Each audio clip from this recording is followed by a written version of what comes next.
Телемарафон «Всем миром» проходит сегодня в Якутске. В первой половине дня на радио Саха прошел прямой эфир с представителями общественности. С 2 часов дня подключились телеканалы «Якутия-24» и «Мамонт». В эфире прошли прямые включения из районов, затронутых стихией. По последним данным, удалось собрать более 4 миллионов рублей помощи. Это как денежные пожертвования, так и вещи. В частности, подавляющее большинство суммы удалось собрать во время радио и телеэфира НВК «Саха». На площади Ленина в столице республики также установили урны для сбора средств. Более 1 миллиона рублей собрано при помощи них.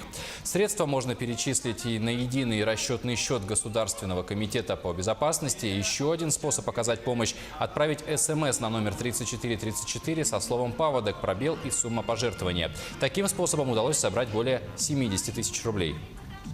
Сегодня в свой день рождения специально сняла с книжки пенсию и приехала сюда с внуками, с внучатами маленькими. У меня 9 внуков. Я сама с горного района, но считаю долгом помочь своим землякам, пострадавшим в этом стихийном бедствии. С миру по нитке, и каждому человеку будет хорошо, потому что мы колымчане и сами вот чувствуем ежедневно, какая вот тяжелая напряженная ситуация сейчас с паводком, и это становится ежегодной проблемой.